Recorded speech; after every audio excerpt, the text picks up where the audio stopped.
All right there, YouTube. It's Tuck. It is Sunday, February 17th, 2019. NASA is putting out all these satellite things about all these satellites up in the air and all these great satellites and the space station and all these things and all these people and supposed scientists are all fanboying it up about it on the NASA site. Guys are arguing. I just said it doesn't make sense that we could see a satellite, but I can't make out the address on the house 2 blocks down the street. If I could see something the size of a car 300 miles away, why the hell can't I see something the size of a tissue box 2 blocks away? So it doesn't make sense. The math don't work out. You're telling me that the space station is the size of a football field. That's pretty big, right? Okay. But it's 270 miles up? That would be so damn far away and so small, we wouldn't see that shit. It would not be this big in the sky, I'll tell you that. It wouldn't be the size of a grain of salt. If you could detect it amongst the stars. Let me ask you something. You know they call them things geostationary satellites that are up in orbit out there, right? Geo meaning land, right? Earth, right? Stationary meaning it sits still, right? You know what that means?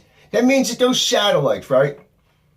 No matter what time of the day, no matter what the Earth does, even though it doesn't spin, but if it did, right? They're telling you that that satellite sits in the sky over top the same spot of the Earth, no matter what, it is hooked to the gravitational pull of the Earth's core. And it is pulled and it stays in the same spot right over whatever address, enter address here, enter coordinates, latitude, longitude here, and it stays over that at all times, no matter what the Earth's doing. Going around the sun, going around in circles, flying through the freaking fantasy land galaxy. All right? That satellite sits there. Geostationary. All right, so then explain to me then how the hell you see it go across the sky. That's not geostationary. That's geo-fucking-motionary. All right? They're telling us that there's upwards of 40,000 of them up there. All right? 40,000 geostationary satellites. But one of them's definitely moving. All right?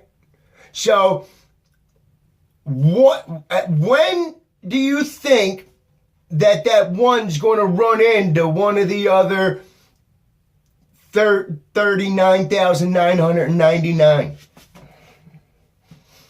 Because it ain't never happened. Nothing ever run into it. They tell us millions of freaking micrometeorites come pouring down on Earth every damn year, but ain't none of them ever hitting them. Right? Got all these satellites, right? They're the size of a freaking passenger car, regular car. 250 miles up in the air. But we see it in the sky, going across the sky. You can see it with your eyes. Your eyes. You don't need $1 million telescope named Lucifer. No, you don't. You need your eyes. You walk outside, you can see the damn thing. I don't know what it is. I can tell you what it's not. It's not a geostationary satellite stuck up there in orbit and the gravitational pull is holding on to it. That it's not. Because it's the size of a car. And we can see it in the air at 250 miles up. But I can't see a Boeing 767 Airbus that's the size of a city block at 3 miles up? That makes no sense. That's ridiculous. You should be ashamed of yourself for arguing with me about this. Because you know inside, you know in here, that what you're saying is not right. You know it. You feel it in your gut. The same person that made me made you. You know it. And it pisses me off when you argue the other way. Because it don't even sound right to you, and I don't care how far in you are. You know it doesn't sound right. All these years, and still all we have is computer-generated images from data entered, artists' renderings, compilations, all these years, and that's all we have? Bro, I take 40 hours of video a week. I work 56 hours a week and do 40 hours of video. I take care of stuff in my life and go places, and we go out to eat, and we try to enjoy as much life as we can while we got it. They're out there and they're not taking any freaking pictures. None. You people are the only ones that claim to have seen pictures that NASA has. NASA doesn't claim to have any photographs. Except that one. And that was from 1972.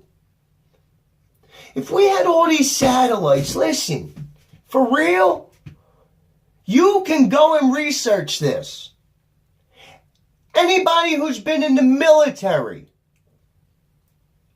that has been in battle, can tell you this. Every military on the planet, powerful military, a real military, not rebel forces in the streets. I'm talking militaries. They have a blimp. It is a blimp-like vehicle that flies high altitude over the battlefield to ensure communications. We use them now. We got blimps for our communications. If there's 40,000 satellites, communication should not be a problem.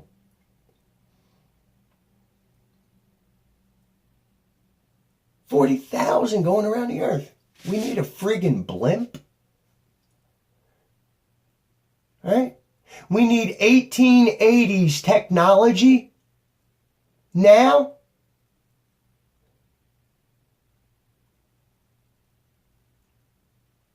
Do you understand? They're using 1880s technology during war, where the highest technology in the world is on display in all of its evil grandeur. The culmination of all of our technological advances and the flip side of everything that our technology could be is on display during war. And they're using a blimp. A blimp. Not even a passenger jet. A blimp. Do you know why? Because it don't have to come down.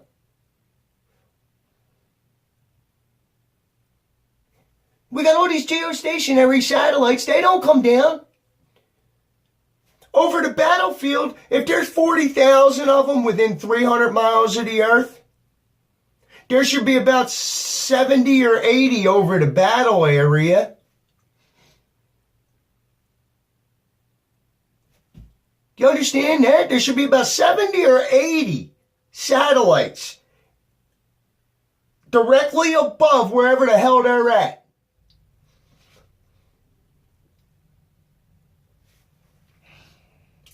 But they need a blimp. a dirigible, a Zeppelin.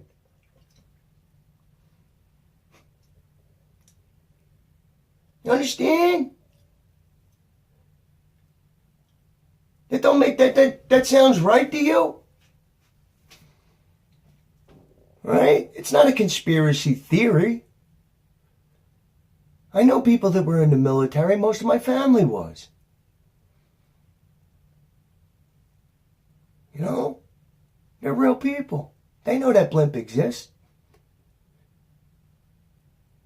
You know? But the story we're given, just like it says in the Truman Show, we accept the reality of the world in which we are presented. My whole life growing up, when I was in grammar school, the answer to the question, what is the longest river in the United States of America? A, B, C, or D? A, the Rio Grande, B, the Delaware, C, the Schuylkill, D, the Mississippi. Everybody knows the answer, right? What is it? D, the Mississippi, right? No, it's not. The Missouri's the longest river in the United States. But apparently it wasn't back in the freaking 80s because they didn't even offer that. They didn't even offer it. And I'm going to tell you this. I remember looking in a Funkin' Wagnalls Encyclopedia Britannica, it said Mississippi. A Funkin' Wagnalls encyclopedia. Me and my grandma and pop, they came door to door selling them. The Funkin' Wagnalls. And I got one. I got the set. My grandma and pop got me the set of the Encyclopedia Funkin' Wagnall, A through Z. I remember it saying in Missouri, it was 312 miles longer. Even back in the 80s, it said it. But it's not in any of our textbooks. Not in the school. It wasn't in school. Now it's on Wikipedia. Now it's out here. But I am telling you, they never even offered it. Because I got upset in class because my teacher told me I was mistaken. I had never read an Encyclopedia Britannica. An encyclopedia was an encyclopedia as far as I was concerned. And I read Funkin' Wagnalls. I didn't read Britannica. I didn't read New World. I didn't read Roget's anything. I read the Funkin' Wagnalls Encyclopedia from cover to cover. A to Z. Yeah. And I'm telling you, it said the Missouri River was the longest. And my teacher admonished me when I said the Missouri was. And I got upset and tears. It brought tears in my eyes. Because I knew I was right. And my teacher and the kids were laughing at me. And then when I got really upset and turned red and I got tears in my eyes, they really laughed at me. That's what the mainstream does to everybody that questions anything. And I was freaking right. 29 kids, 30 kids, 32 kids, and a teacher. And the little fat white kid with freckles and a Jufro was right.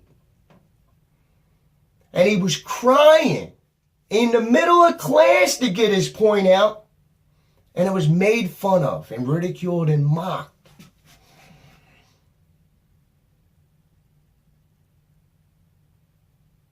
You know, that's what happened to me. It happens to me daily now. Anytime somebody asks me a question, I give them the answer. You will either dislike me, agree with me, or mock me.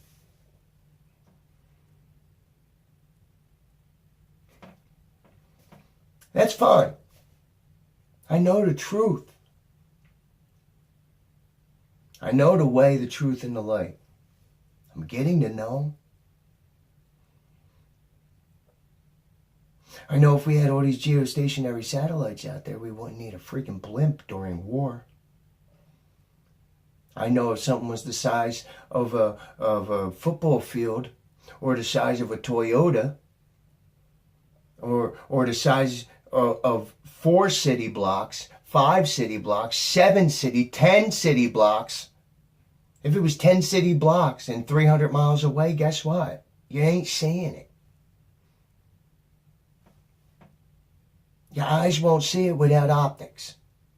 I'm sorry, you need some kind of enhancing optics to see something at 300 miles. Especially something that's only the size of your car. Do you understand that? All satellites ain't freaking football fields big. You see people standing next to them when they're working on them. The solar panels are like the size of your bathtub. All right?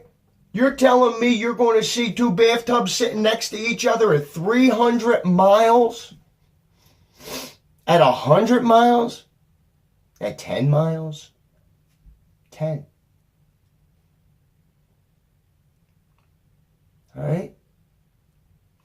Look, 10 miles, man. You can see 10 miles. You can see things 10 miles away. You think you can see 2 bathtubs sitting next to each other on the boardwalk 10 miles down the beach? You can see the boardwalk. You can tell that it exists. It goes into perspective. It falls into the horizon. You could see it. You think you'd be able to make out 2 bathtubs sitting down there 10 miles away? You know you can't. You know in here. Up here you don't know because they've been telling us so long that it's real. They've been trying so hard to make us believe that God ain't real. That we're all just an accident. That this wasn't created for you. That's their story. You were nothing. And by chance you climbed out of this goo. And then you were a monkey. And you grew an opposable thumb and learned how to talk. And you stood upright. And then you came through and you lived and rooted and ate and slept and lived in your own shit. Your own feces. Nah, not where I come from. Nah, not the people I see. Not the people I see every day. That's not where they came from. I don't know where the people that made that story came from. Well, Darwin says he didn't believe in his own theory, but nobody ever reads the evolution of species through, what is it? The origin of species by means of natural selection and some of the favored races or favored species, whatever the hell it is.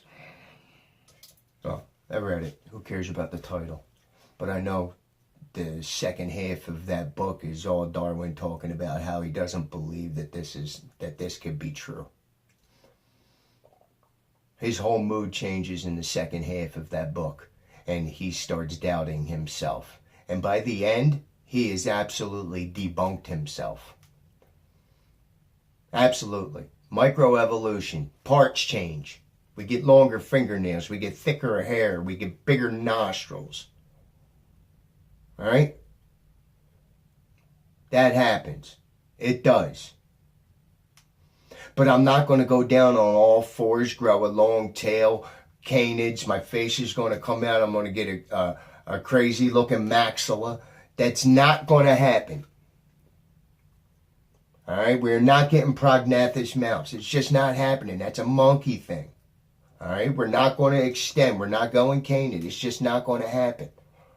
It's never going to happen. We're never going to grow gills and jump in the water and take the frig off. Not naturally. Not naturally.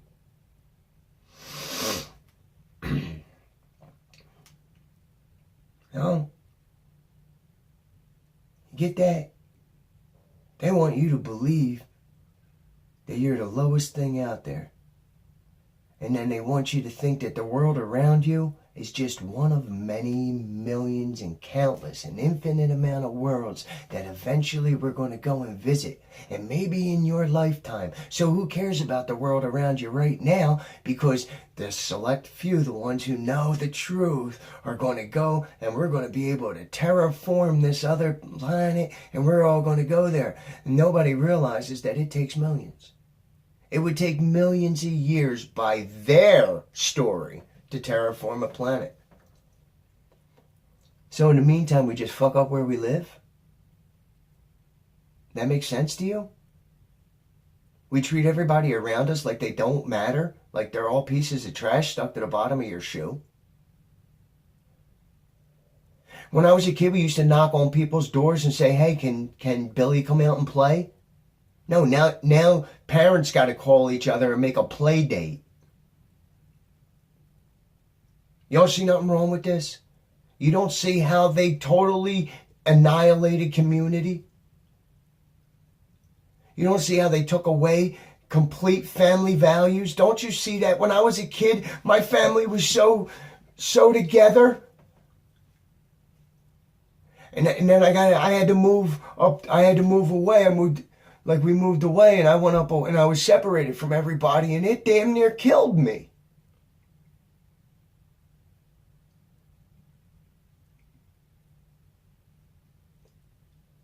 My family was so connected, man. It was like we all shared.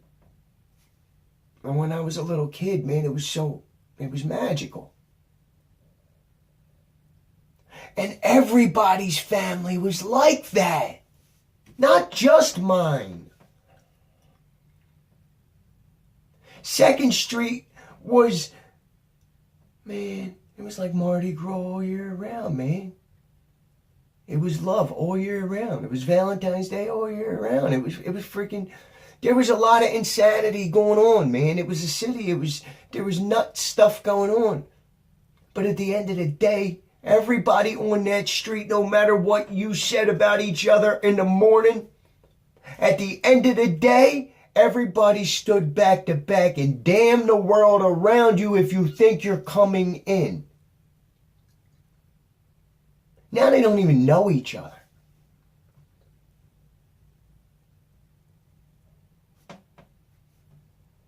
They don't even know each other's names.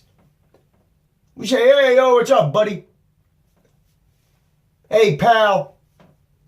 Yo, my man. Hey, hon. We don't know each other's names anymore, and we're afraid to ask. And it wasn't us doing it. The idiot box downstairs, the TV, the thing that never gets turned on in my home, other than when we want to watch movies. It never gets turned on in my home. I don't watch the weather, nothing. I don't watch sports anymore. I'm done. I had enough.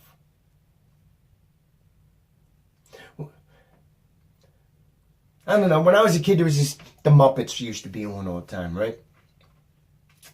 On Thursday night, they used to come on. But it was late, so I could only watch it a little bit. My papa made me go to bed, but I would watch it, man, and I loved it. Jim Henson's Muppets, man, it was great, dude. It was so awesome. But you know what happened one time, right? I was watching it, and I saw a wire under her hand, making the hand go up and down. Right?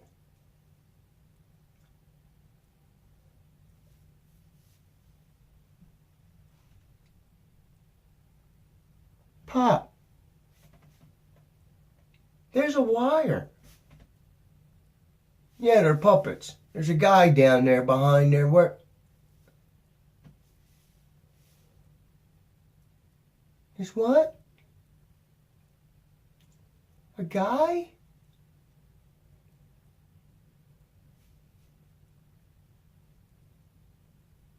Saw the puppet's hand. The puppeteer's hand was there. You get me? Magic was lost.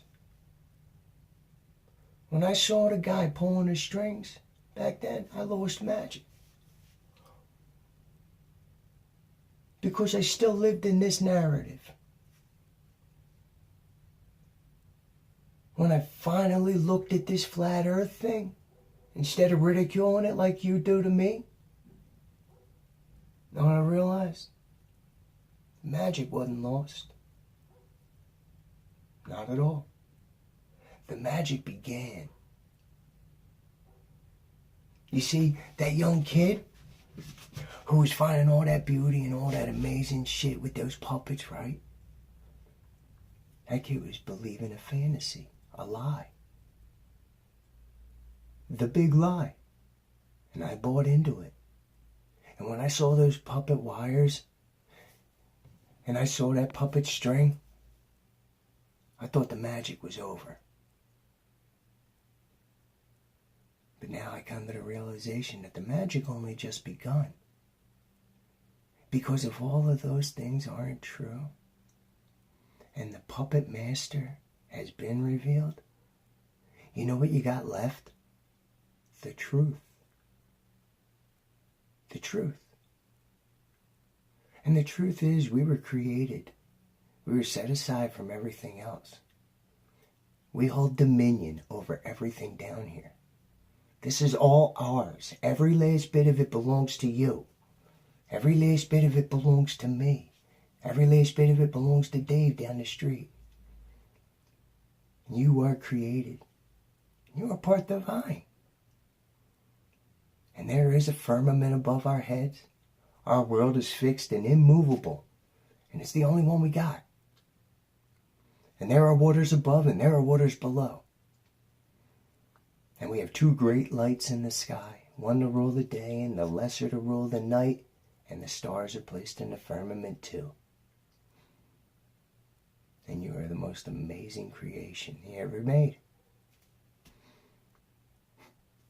Sounds a lot better than coming out of some goo by accident. Sounds more true. It's possible. The other one's not possible. Because all the factors they use to show proof are not possible.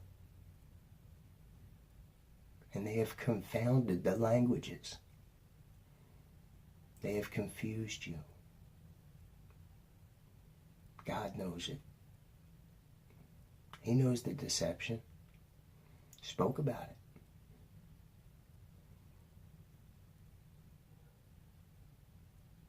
God's real. So is the devil. And you think this is us fighting down here? No, what we're in the middle of is a massive spiritual battle. This is God fighting the devil. And you know what he's fighting over? He's fighting over us. He's taking a lot of hits because none of you believe in him. You claim to. Most of you claim to be Christians.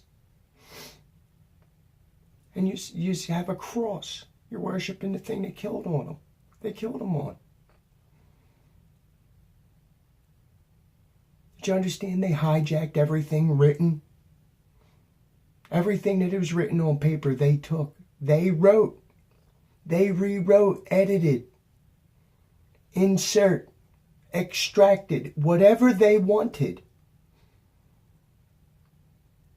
It's propaganda. The story is true.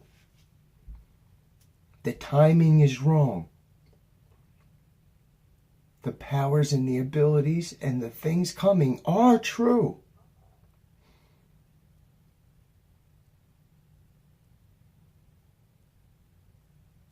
Folks, we got a dome over our head.